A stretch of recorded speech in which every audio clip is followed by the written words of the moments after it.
Welcome to the Mrs. Are Relevant Daily Draft Podcast. Joined with Taylor and Steve. We're going to be diving into Oregon and Northwestern here in a few minutes. But Steve, what's the theme from last weekend of college football that maybe stands out to you? Well, you never count anybody out, right? One thing that I like, because I live about an hour and a half from Tampa, is seeing what the University of South Florida Bulls have been able to do in 2 weeks. You know, they beat two ranked opponents, Boise State and the Gators.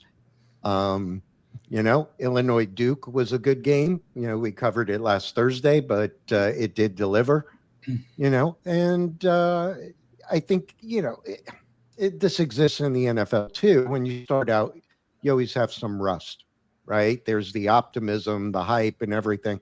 And I think we saw some games last weekend, going into week 2, that was teams beating the teams they should beat, right? And by a significant margin, whether you're talking Ohio State against Grambling or, you name it. It wasn't a huge score in the Penn State Florida International game, but, you start to see the trends and the patterns and certainly the things that we like talking about.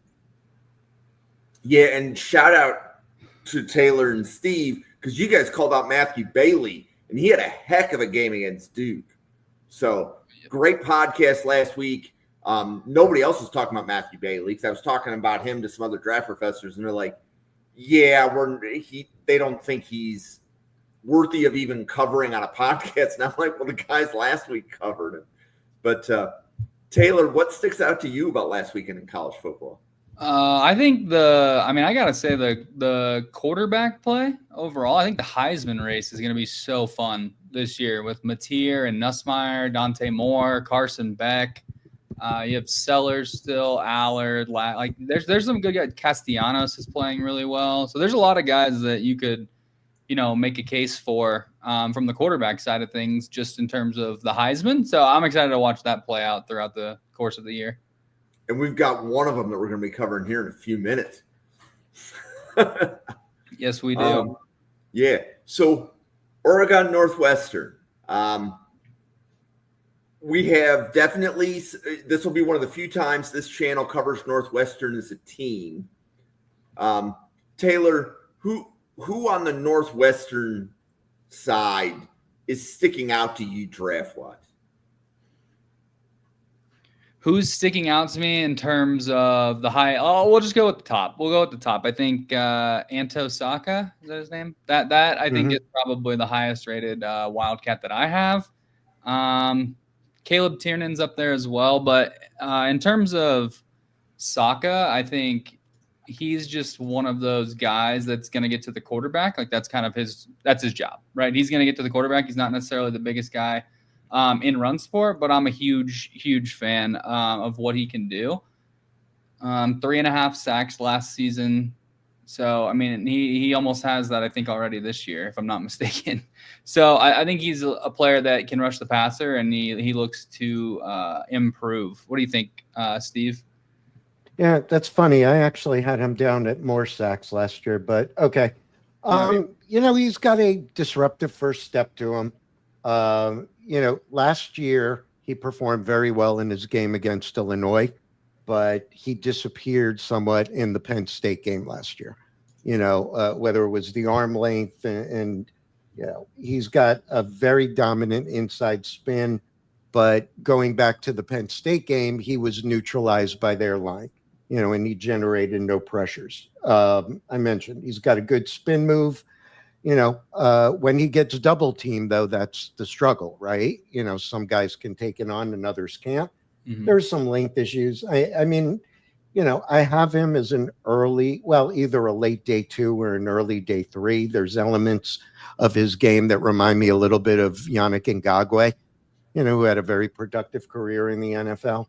But he's going to be going up against Isaiah World, right? And we'll get to him. We can do that now because that's the matchup. Right? Yeah, and I'll just say I think that Saka, he would need to find a way to exploit any oversets. that Isaiah World would do. But yeah, but go ahead. What do you guys think on Isaiah World? Yeah. So Taylor, what do you think of that matchup between Saka and World? Yeah, I'm excited to watch it. It looks like Isaiah World's been living up to the hype. Kind of all three of the transfers along their O-line have been doing a really good job so far this year. I really like Oregon's offensive line. I think it's really, really talented. And for Saka, he did have 5.5 sacks as a freshman, so 2023, and then he had 3.5 last year. So I have 8 total sacks for him. He also forced a fumble. So yeah, I'm excited to see. He actually hasn't recorded a sack this year, but their competition has been, they got blown out by Tulane and then they beat Western Illinois.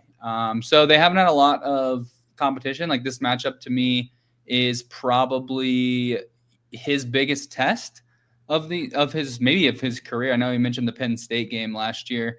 But I think with the tackles that Oregon has in terms of Isaiah World, and then who's the guy on the right side, the transfer, Harkey? Mm-hmm. Alex Harkey, is that his name? I can't remember. Yeah, but you also have the interior there. You know, we'll talk about Emmanuel Pregnon and Poncho. Poncho. That's what he goes by. Yeah. Laloulu. Iapani, Laloulu. Yeah. Laloulu. Yep. That's the guy. That's a guy that I like as well along this offensive line. But to me, wrapping up on Saka here, I think he's almost, he's definitely someone that you kind of have to shape, right? He's 6'4", 255 pounds, what he's listed at. I mean, he could definitely get after the quarterback, but there's not a ton of production there. And it just seems like a lot of Saka's game is based on, what he could be. So I'm excited to watch the matchup against World and see, if he can actually, step up against some of that elite competition. Yeah. So I'm looking at Northwestern's schedule, and they have to play Penn State this year. My understanding is Penn State has 2 draftable offensive tackles.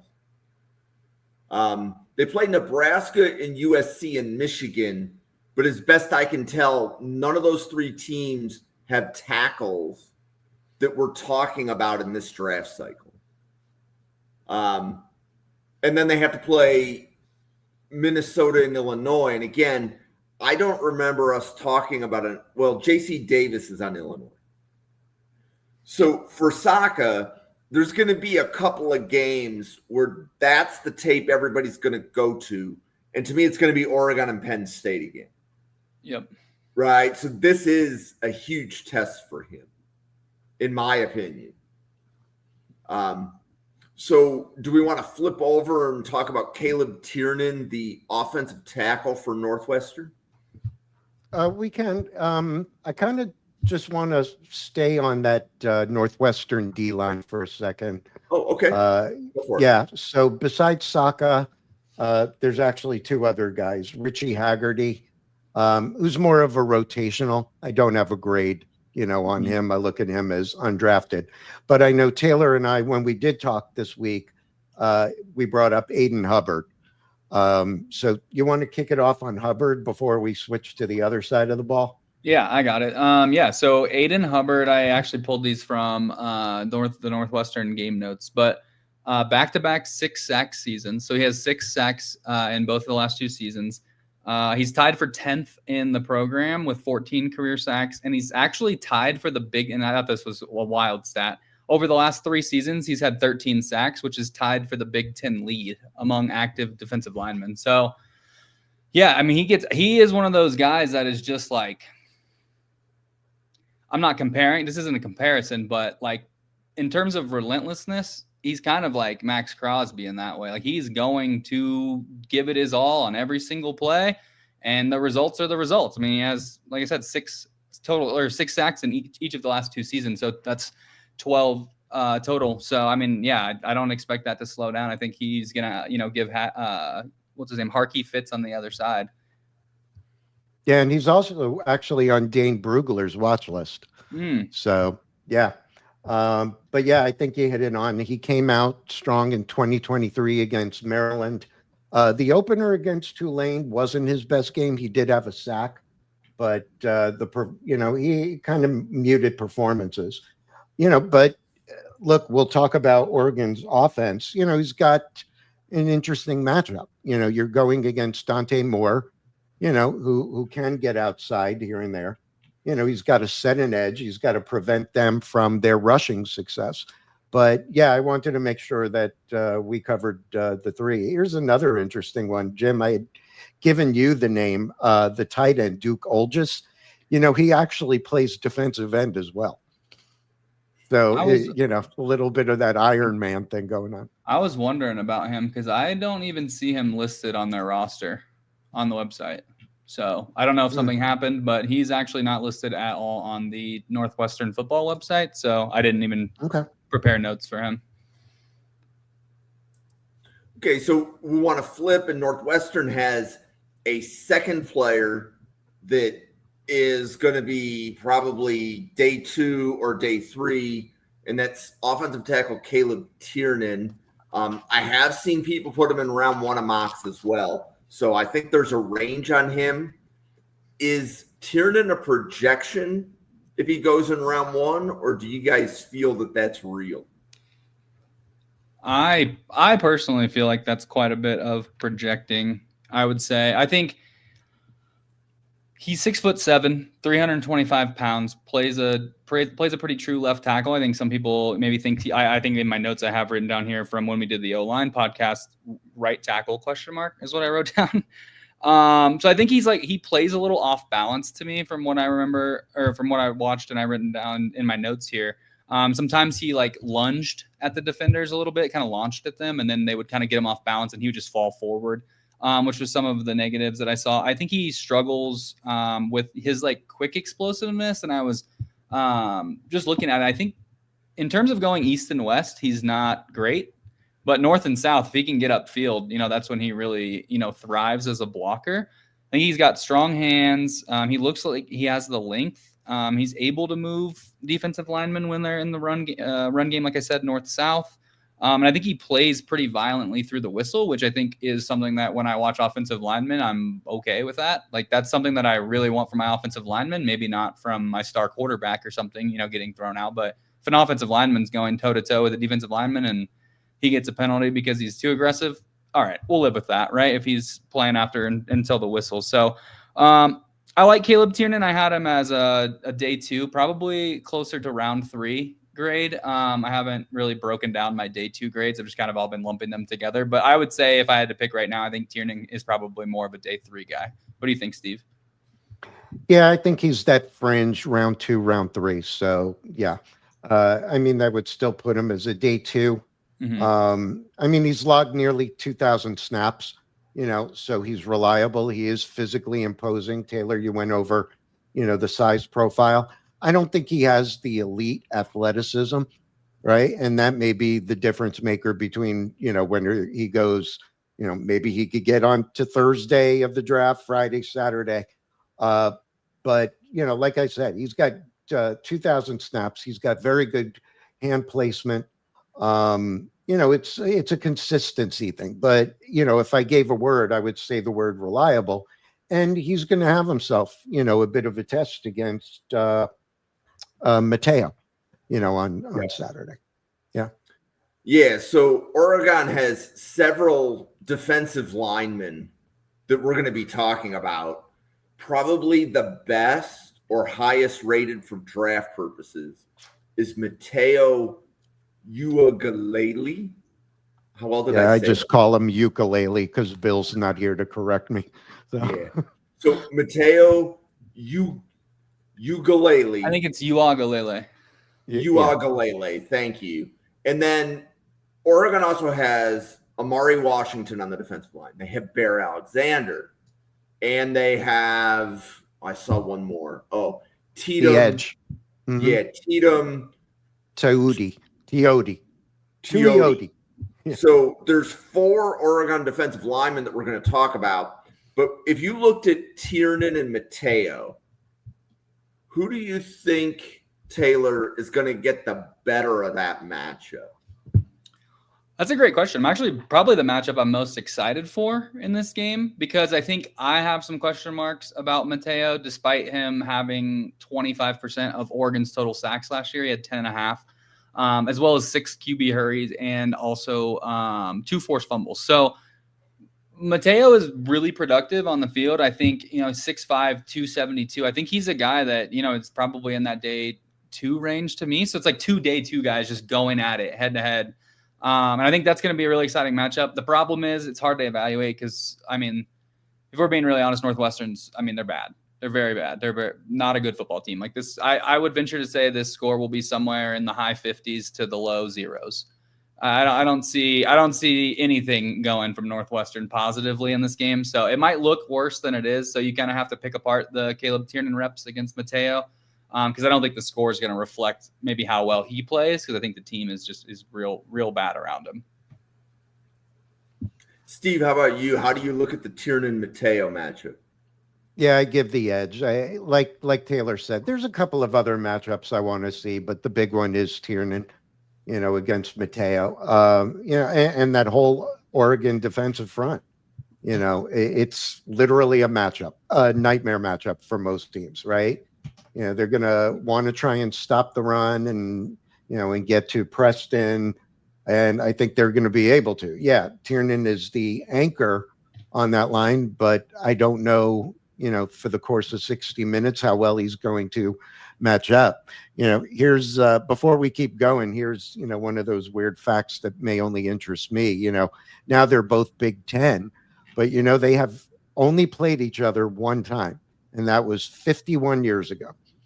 They haven't played since, and Northwestern won 14-10. So not a lot of tape of the matchups between these two. Let's put it that way. Yeah, and most of the time we're trying to find a competitive game. This one was picked specifically because the 2 players for Northwestern that are getting day 2 discussion, and I've even seen Matayo going in round 1. So making sure that we can cover the Northwestern players, just having draft professors get eyes on them.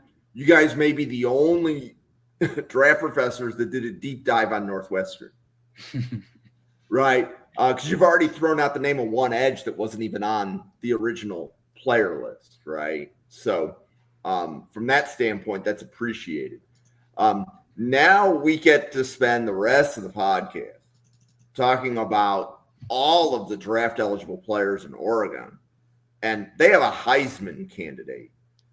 He's been mentioned on 2 podcasts, maybe even 3 podcasts already this week. But Steve, what do you think of quarterback Dante Moore? Yeah, that's a good question. I'm actually, trying to figure out what I think about him, right?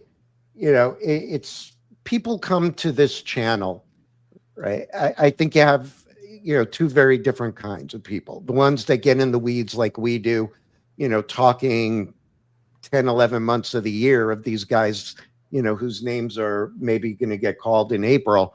And then I think, we have that obligation of being stewards for those, I don't want to call them casual fans, that we're trying to teach. And I think the normal football fans, a lot of times they get focused on names that they'll hear or they'll see on X or something. So, your Lenore Sellers, your Arch Mannings, your Cade Klubniks.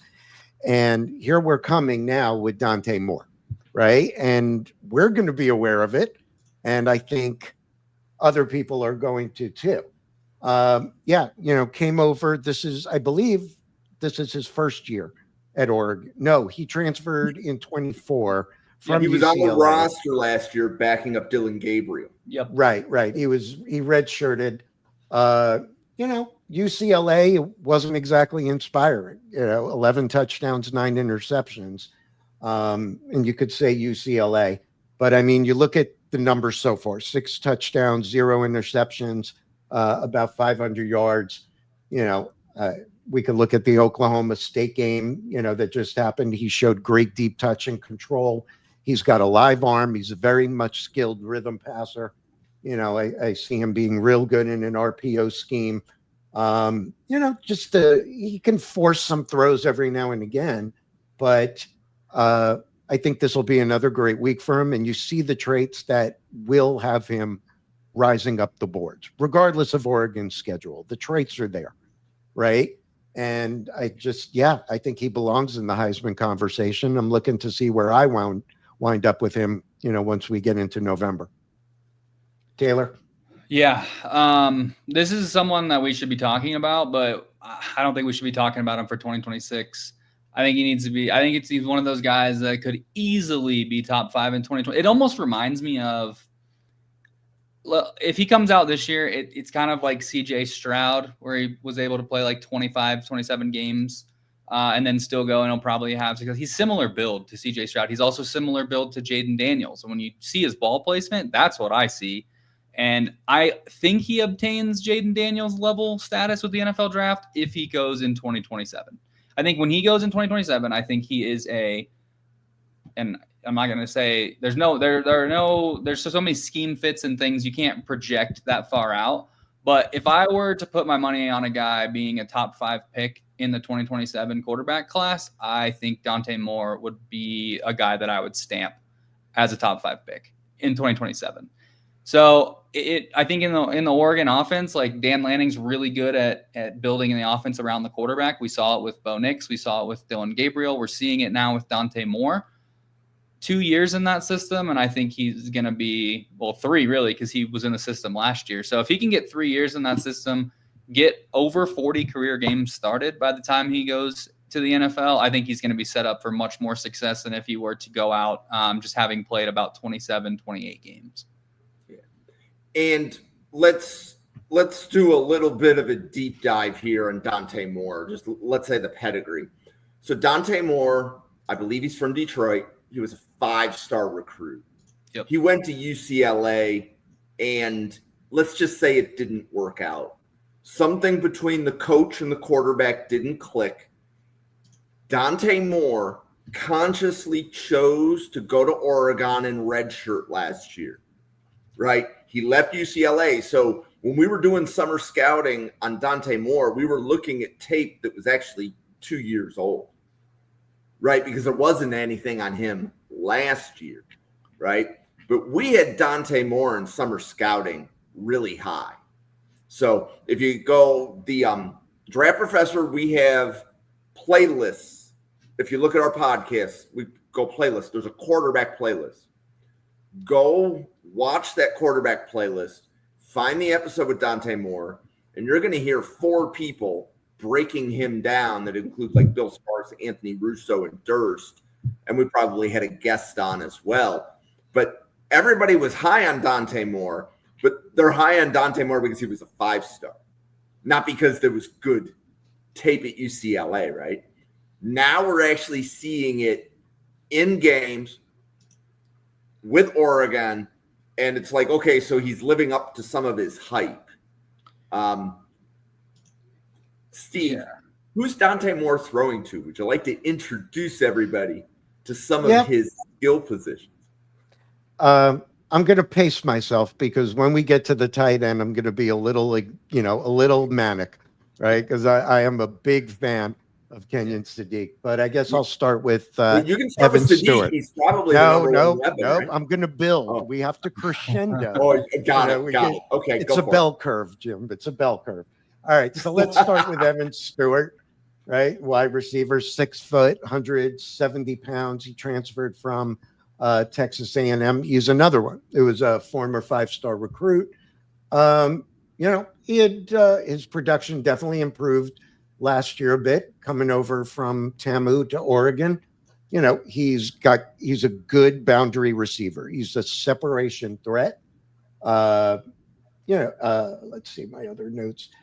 He has had a couple of drops against more physical corners. I don't think that's going to necessarily be a problem on Saturday against Northwestern. He's out for the year, isn't he? Yep.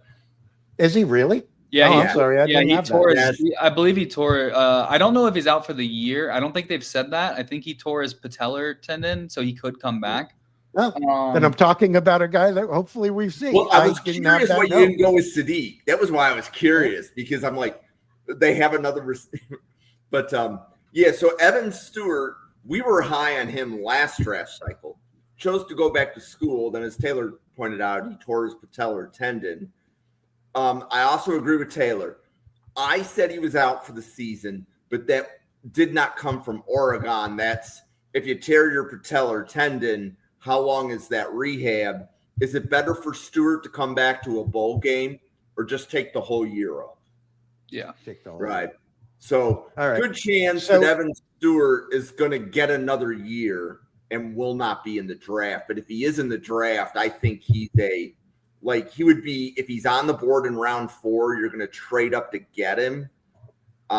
Just because the traits and the skill is there, and you're just taking a flyer on a player that's coming off of an injury.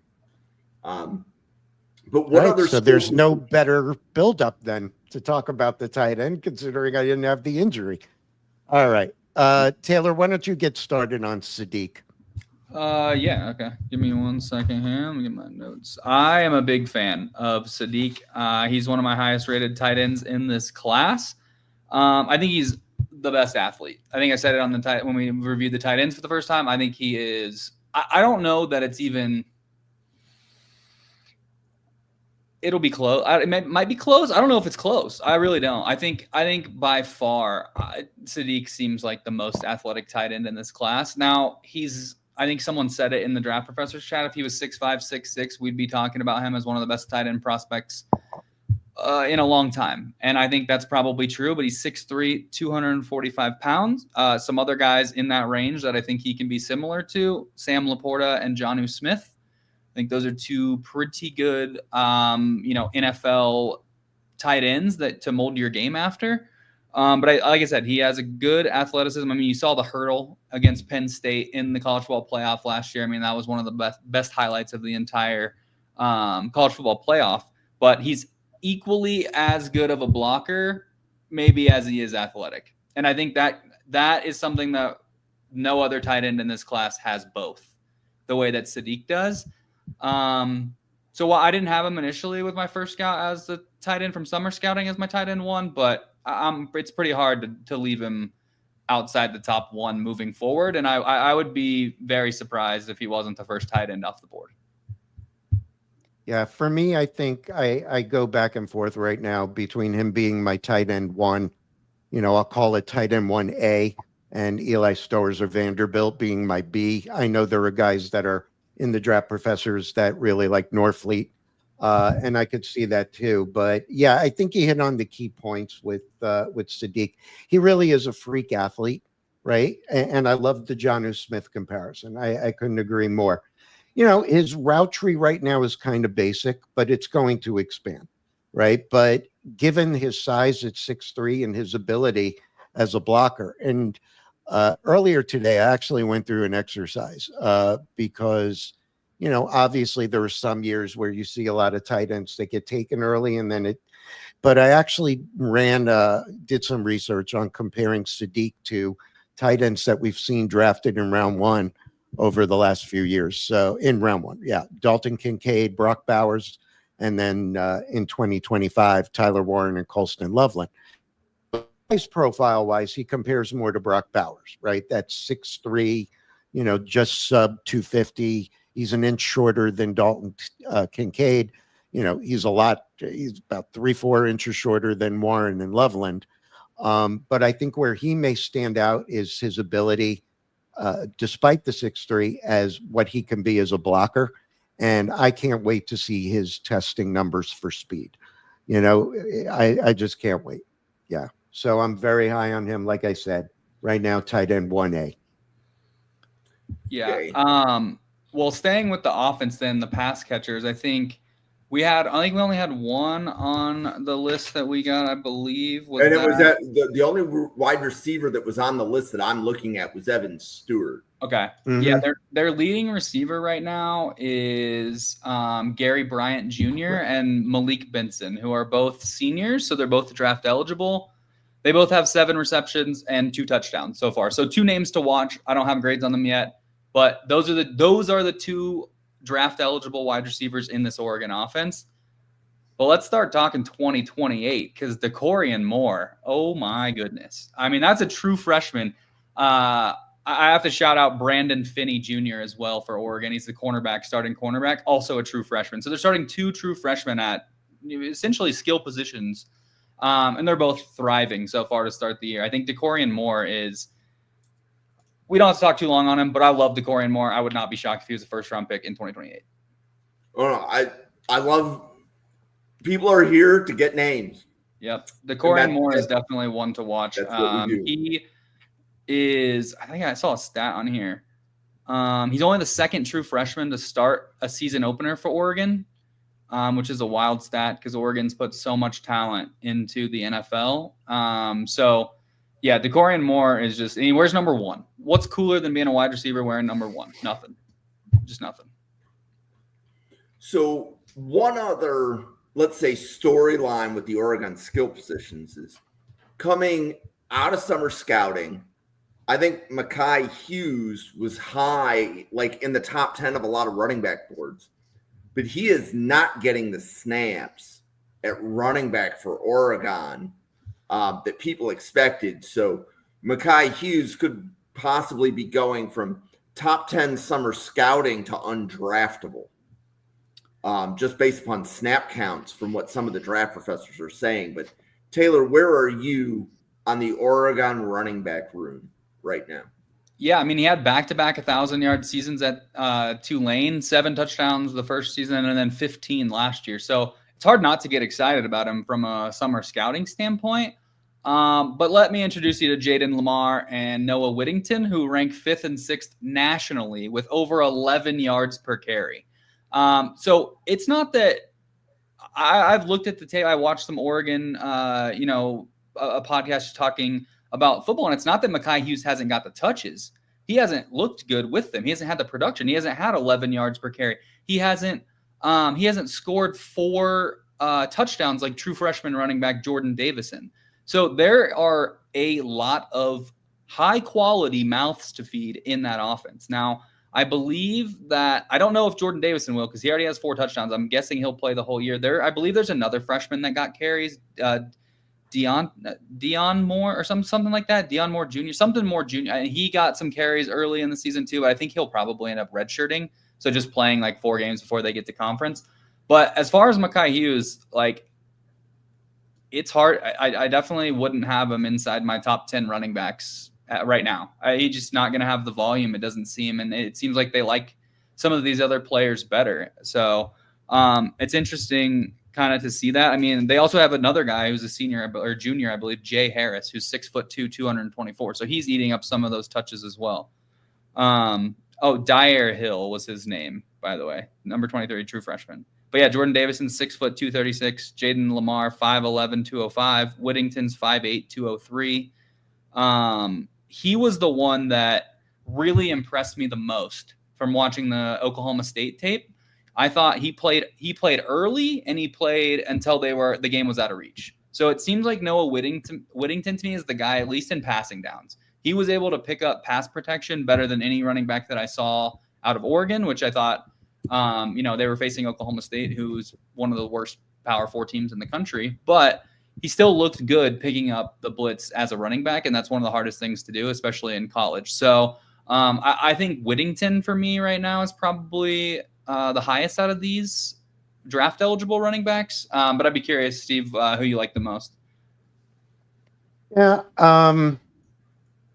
The thing with Makhi Hughes, it's disappointing, right? Because you look at what the production was, coming over from California, from SC, and it dropped off. I had added, when the list came out for this game, I put Noah Whittington. I had given Jim the name to put on the list. And we've talked about it here on our show, about these smaller guys that find roles, right? Because of versatility. So Whittington, I'm going to focus on him. I mean, he's only 5'8", but he's just under 200 pounds. So despite the size, he's got a bit of a thumper. I would put him as a better kick returner, than a running back, but we want to give people the names, and that may be his way onto a roster, is the special teams ability, right? He had the touchdown. He was,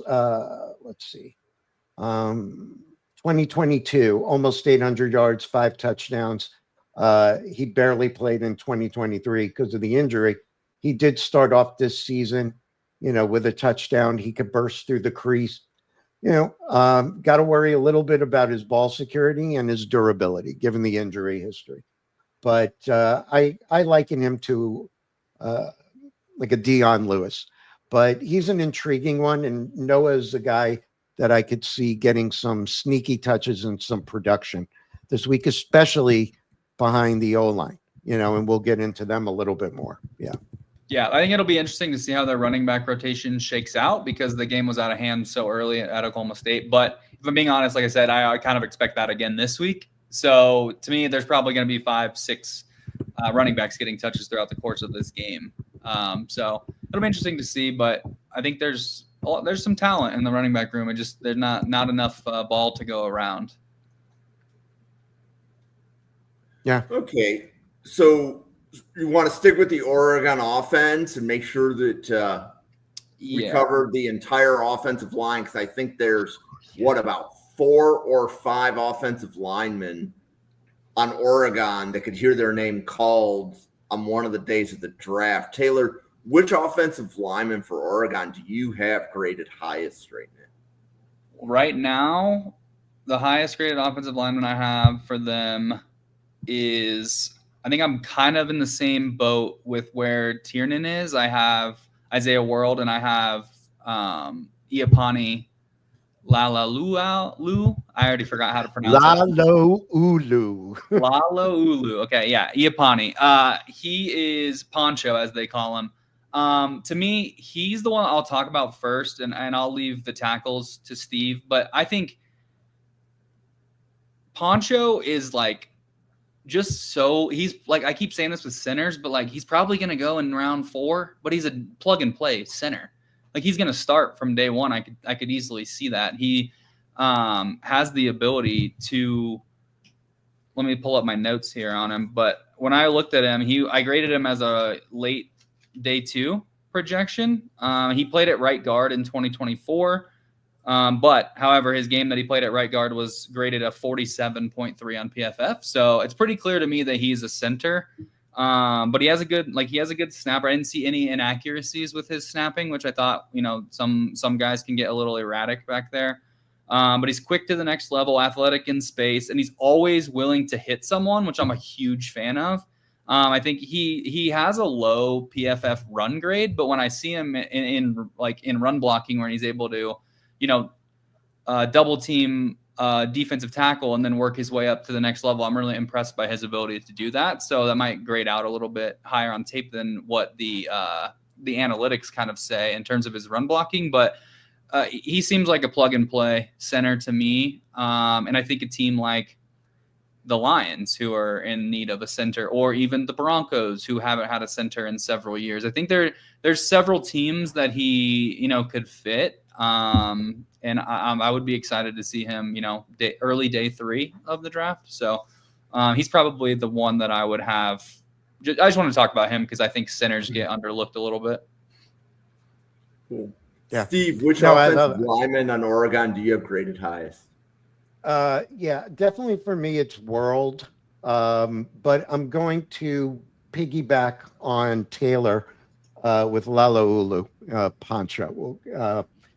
Because, I think you brought up a couple of good fits in the NFL. I'm a Jets fan, and we saw that, Joe Tippmann out of Wisconsin, 6'6", maybe a little too tall, for the center position. He's very functional, now that they moved him over to guard with the injury to Elijah Vera Tucker. And he's a guy, Poncho, that I've already had my eye on because he's a good replacement, I think, and I agree with you. Early day 3, 6'2", 329. He is the anchor of that line. It's a word we use a lot with centers, but he is definitely the only game. I mean, truthfully, you look at the competition, and one of, I think, his best games was last season against Michigan, where he was just neutralizing their defensive tackles, and he did it cleanly.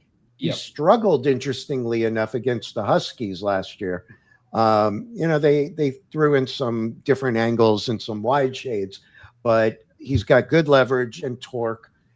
He's a very good communicator. He does have shorter arms. So, you wonder about that. My comp for him is Nick Hardwick right now, who built a decent career. But yeah, there's a place for him. If I jump over to Isaiah World, I mean, the man's a monster. Yeah, wait, real quick before you get into World, I found something on. Well, you mentioned the Michigan game. There's a play on tape in that game. I would encourage anyone to go watch. It's my favorite blocking tape of the entire summer scouting process. He comboed into Kenneth Grant, who went 13th overall or wherever he went in early in the draft. And then he ended up swinging back around to beat Mason Graham on a one-on-one. And he moved across basically I think he moved from center out to right tackle essentially on that play, if I'm remembering right.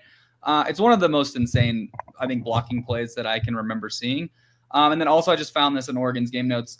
He has yet to allow a sack through 30 career games, 764 career pass blocking opportunities. And he's played over 1,000 snaps. 1,500 in his career, 1,000 at center. Hasn't allowed a single sack yet. So I am a big fan of Poncho. Yeah, he's definitely suited. He's excellent as a run blocker. The pass protection could develop. But yeah, you hit the nail on the head. 0 sacks. I don't have the stats for 2025, but it was 6 total pressures is what I have in 2024. And like I said before, definitely the anchor. Yep. All right. So flipping over to the left side, Isaiah World, big dude. I think of these size profiles like he's playing tonight, Green Bay, Anthony Belton, right? These monster men, 6'8", 330 pounds. And I think it was on this channel. It wasn't our show where it came up like, what is the limit? Right, for weight wise, I think it came up in. I talk about this all the time. Okay, right. So, just how many tackles over? I believe it's 370 pounds get drafted on day 1 or day 2, and I think it was Durst that said he could only find 4 tackles in mock draftable that exceeded 370. Like just anywhere, not just this class. That's like all time.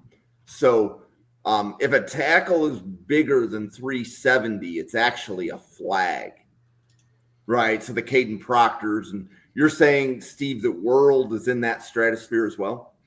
No, at 330, I'm not concerned. It's more the height. The original numbers I had for him was more. But, when you look at that height profile, right, you look at the weight. He's obviously tall. He's very long-armed. His anchor is improving. He comes over to Oregon. Last year, he was with Nevada. He started 12 games. He did allow 3 sacks. So far this year, he hasn't allowed any.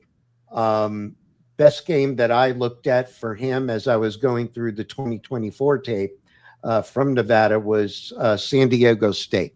Jim Harbaugh's alma mater. You look at the competition, but he didn't allow a single pressure and nobody even got close.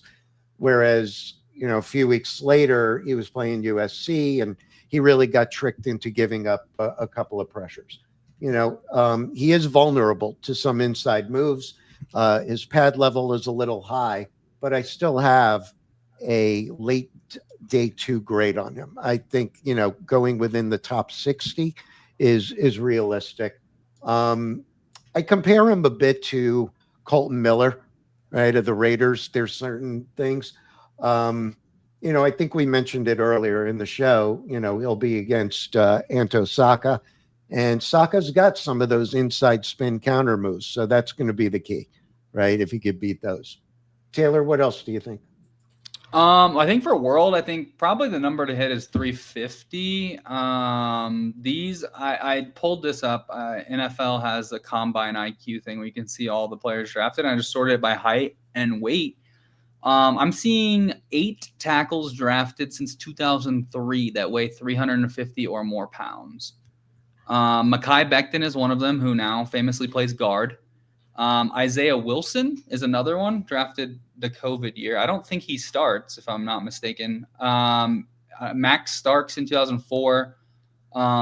There was one last year, Aneem Dankwa from Howard. He might have drafted. And then Dawan Jones in 2023, Zach Banner, Trenton Brown, and Teo Fabalujue. So all of those guys were over 350.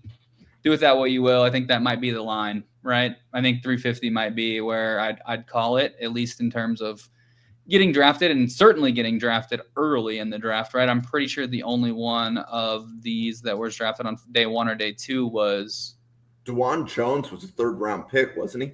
He must have been not, because he must have been 3rd, but he wasn't 1st or 2nd. The only 1st or 2nd round picks were Makhi Becton and Isaiah Wilson, and that was both. Maybe they got the COVID pass for 2020 because they were both ballooned up over 350, but they were drafted in the first 2 rounds. So, yeah, it's interesting to see. I just don't see him as a top 50 guy. I don't know if he'll get there. I think getting beat, kind of like Steve mentioned, on the inside is kind of his biggest weak point. I think that's kind of how the defenders can use his length against him. So I think he can be good. But I would love to talk about the right tackle who transferred over from Texas State, which is Alex Harkey, 6'6", 327 pounds. There is a stat first of all, he has been the highest graded PFF player on Oregon's team this entire season so far. He has an 87 offensive grade. It's the highest on the team. He currently they have a knockdown leaderboard, which I assume is pancakes, in the Oregon game notes. He has 13 knockdowns in 2 games. That's 5 more than any other player, which Poncho is second with 8 knockdowns. So Alex Harkey is a guy that I would be watching for. He definitely has the size. So I'll be excited to watch that matchup going up against Hubbard and Saka. So I think both tackles in this class should be drafted. Okay, and then they have Emmanuel Pregnon at guard for Oregon as well. Mm-hmm. Do either of you have a draftable grade on Pregnon right now? Right now, I do. I have him as a fringe 5th and 6th rounder. Okay. We covered him on the channel last year, and that's about where he was graded last year as well. So, yeah, came over. He's bounced around. He's coming over from USC. Previously, he was at Wyoming. I mean, he is a mauler as a right guard. 6'5", 325 pounds. He's powerful. Now, conversely, with World, even though it's the other side, he excels on those inside. Right. Let's see what other notes I have. But he struggles with the quick 3-tech penetrators. The size is good. He's good. He's a nasty finisher. And again, you see these traits come up a lot with these, young guys on the O-line. It's the pad level thing. And that's something, you get with a good team that, with a somewhat decent offensive line coach, that they can help with that. But yeah, right now I have him somewhere between the 5th and the 6th round. Yep. I think I don't have a grade on him because I didn't look at him for the initial O-line scouting, but he's someone that I am going to be watching this year. And that trio of World, Pregnon, and Harkey coming into this season, with all that they lost, right, going to the NFL draft, they retooled that offensive line with those 3 players have over 5,600 career snaps combined, just those 3. So they did not miss a beat because they lost Connerly, Ajani Cornelius, and then both their guards to graduation, not the NFL, but they lost 4 people on their offensive line. Okay, so Taylor, who is the highest graded defensive player for you for Oregon? Ooh, that's a great question. You actually have to think about this? It's between at least 3 players, right? We're talking Dillon Thieneman at safety. We're talking Matayo Uiagalelei from Oregon, who we've talked about a little bit already on this episode. And then is it Bryce Boettcher? Oh, well, we can talk about him. That dude played baseball last year. Yep. Me, I love me some baseball players. So yeah, I thought that was cool that he played baseball. So we can talk about him. None of those guys would be my highest graded. Oh, really? Okay, so yeah, so I think the reason I had to think about it is because I think the easy answer is Thieneman. I think he's really, really good. Day 2 safety is what I graded him. The only player that I can see on the defense skyrocketing into the first round is Amare Washington. I mean, you want to talk about a quick first step as a defensive tackle. I mean, that guy, he's a beast. Like, absolutely. Like, he is very, very talented. Like, I could see him being a guy that ends up projecting. He was number 4 on Bruce Feldman's freak list for his athletic traits. He had 5 total tackles, 1.5 tackles for loss in his Oregon season opener this year. And then he got he doubled his career tackles for loss in that game. So I think he's 6'3", 320 pounds. He topped out at almost 21 miles an hour, 36-inch vertical, squatted 755 pounds, benched 475. It's a projection, 100%. I'm admitting that. Like it is a projection, but if I could see one Oregon defensive player skyrocketing in the top 20, top 30, whatever it is, it's Amare Washington for me. Steve, who's your highest graded Oregon defender? Well, for me, I love Dillon Thieneman. He's my safety too, behind Ohio State safety. But I'll get to him in a second because I'm also very high on Bear Alexander, defensive lineman, 6'3", 315 pounds, came over from USC. He's very disruptive in his gaps. He dominated Notre Dame in 2023. Multiple tackles for a loss. He consistently shows good burst. He's got explosive first step. I actually have early day two grade on him. So definitely round 2. He is my Christian Wilkins comp for this cycle. But, as I said a minute ago, yeah, I'm very high on Dillon as a safety. You look at 6 feet, 205 pounds. He's a ball hawk. Came over from Purdue where, he had 6 interceptions in 23. And now, he's literally the only questionable, for lack of better words, game that I had for him was last season against Michigan. And he got beat twice in quarters coverage. So you look at those deep nickel packages. It's not the best thing when you get beat in that, but he's got great instincts. He's got good range. I don't really know that I have a comp for him. Maybe he played for Tennessee. Byard, maybe, I would say. You're muted, Taylor. I couldn't hear you. Yeah, Kevin Byard. Yeah. But yeah, he's, in terms of the defense, I would say Dillon is my highest. I think he's likely to probably go somewhere between 15 and 20 in the first round. I think he's that good. Yeah, I definitely see him as a day 2 guy. I think one thing that stands out about him is his versatility. I talked about it a lot when covering DBs, and we'll talk about it, Steve, a lot when we're covering these safeties, right? We're going to have different episodes where we talk about, maybe a slot or maybe, some guys that move around.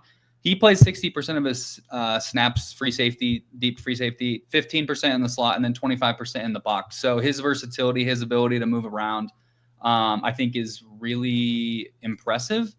So I definitely like him. I think I knew you were going to say Dillon Thieneman. So I was like, let me say someone else. And I'm enamored with Amare Washington watching some of his tape. So that's kind of where I'm at. I think there was a couple times though. I think you mentioned getting beat in quarters coverage. I think he struggled a little bit in the Indiana game from what I watched, and some of it didn't show up on tape.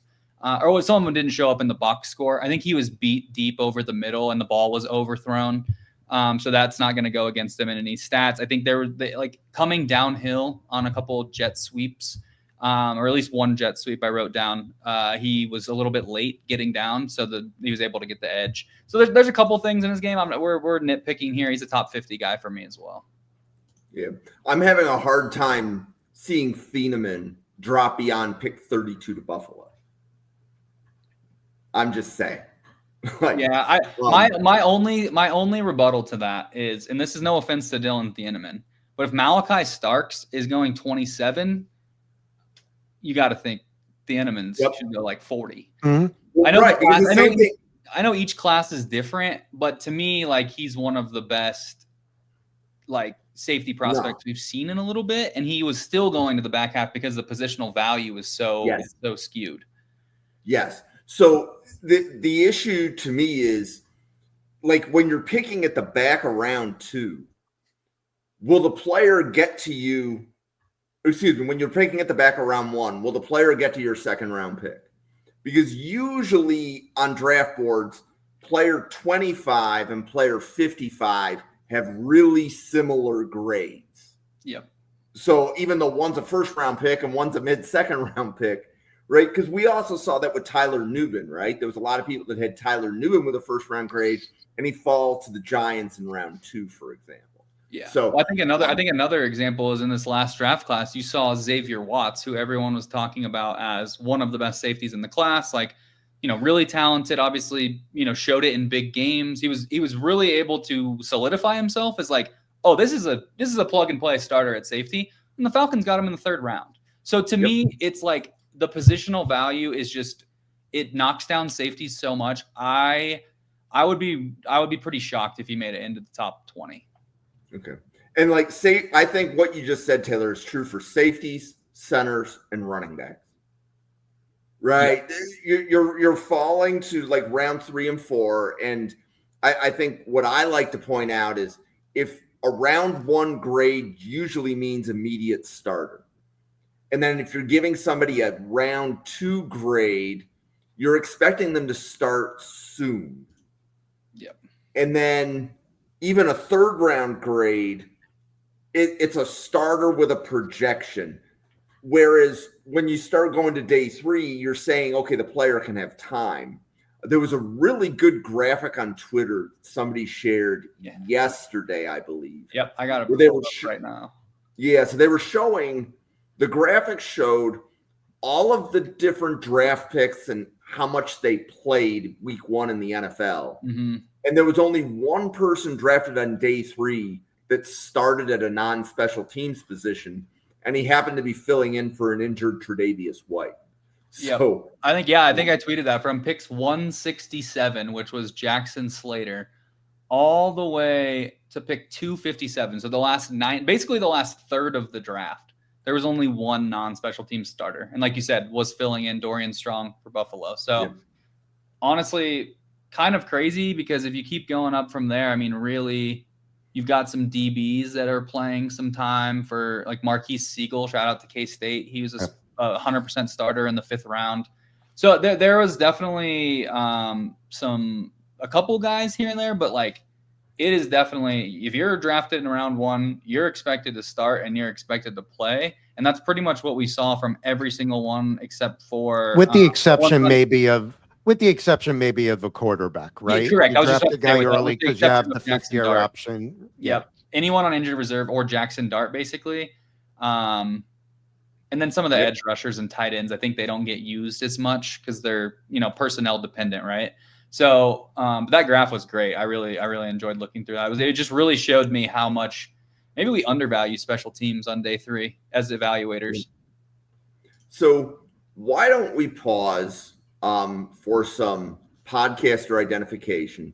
Steve, do you want to let everybody that's watching know who you are and how they can find all of your other content?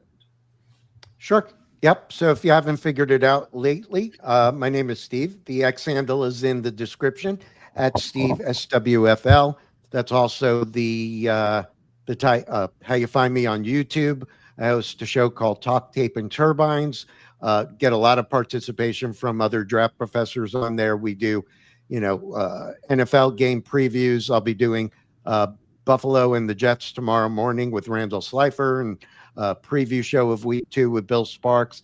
Also on X, you can find me on weekends on Spaces under the Huddle NFL 25, where we talk college and the NFL. But that's how you find me. Taylor.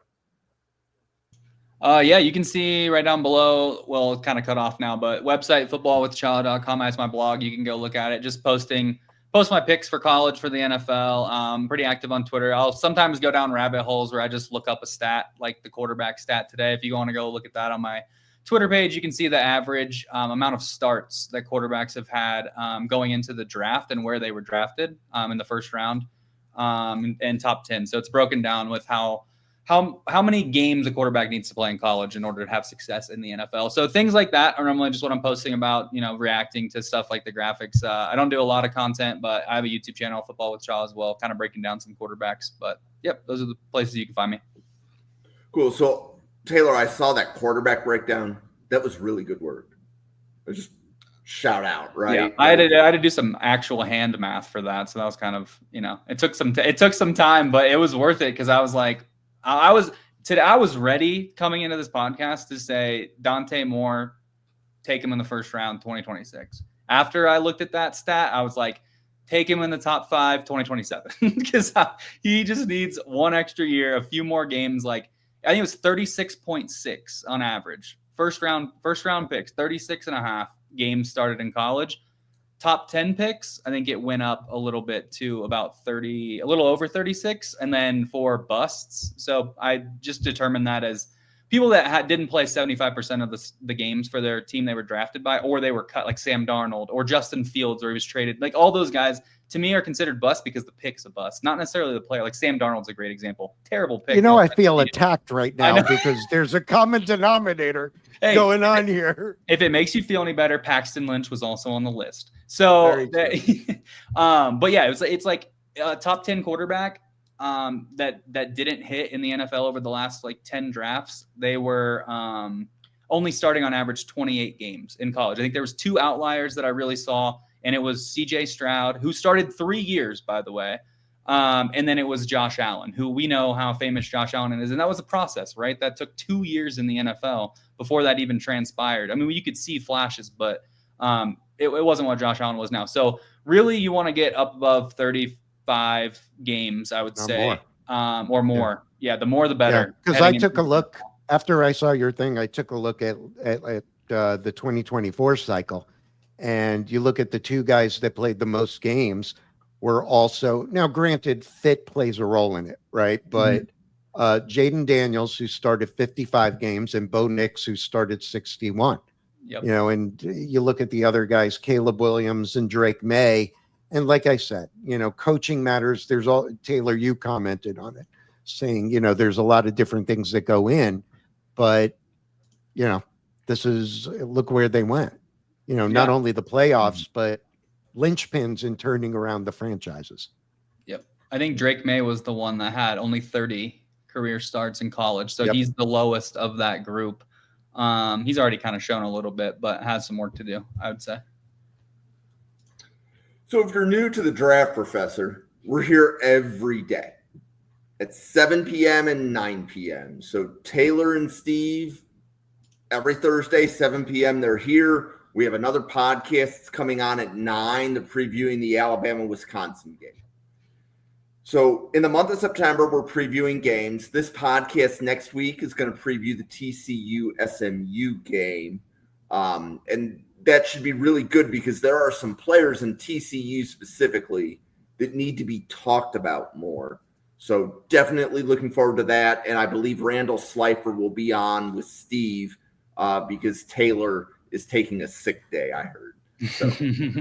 Yeah. Well, I'll give you a bonus. Then, since I'm not going to be here next week, but just some other 3 more names for Northwestern. I know it's the only time we're going to cover them. So I just want to make sure we get to these guys. Cam Porter, their running back, he's out for the season, unfortunately, but he's maybe someone to watch down the road. They have their leading returning tackler, Makhi Uiagalelei. Don't know how to pronounce that, but he was their leading returning tackler, 6'1", 230, solid player. And then Damon Walters is a guy, one of their DBs, and he is one of 5 players in the last 20 years of Northwestern that has 40-plus tackles and 3 tackles for loss in a single season. So he's 6'1", 195, someone to watch. And then I think the biggest riser, or I think he will be the biggest riser throughout the year, is wide receiver Griffin Wilde, not pronounced Wild, it's pronounced Wilde. His game notes section is called Wilde Beast, which is great. Shout out to Northwestern Athletic Communications. But he snagged 5 catches for 94 yards, 46-yard long. So I think he's one of those guys. He reunites with his offensive coordinator, Zach Lugin, who's in his second season at Northwestern. Obviously, where did Griffin Wilde transfer from? I brought him up and I didn't even. San Diego State. Okay, that's what it was. So he reunites with his coordinator from there. So I think it's a good pairing. I think he's one of the bright spots on an otherwise pretty dull skill position offense. Cool. Yeah, so we are going to close this down. We're going to get ready for our 9 p.m. podcast. For Steve, for Taylor, for myself, for the 94 podcasters at the Draft Professor. Thank you so much for watching, and we'll see you on another podcast in about 1 hour. Thanks, everybody.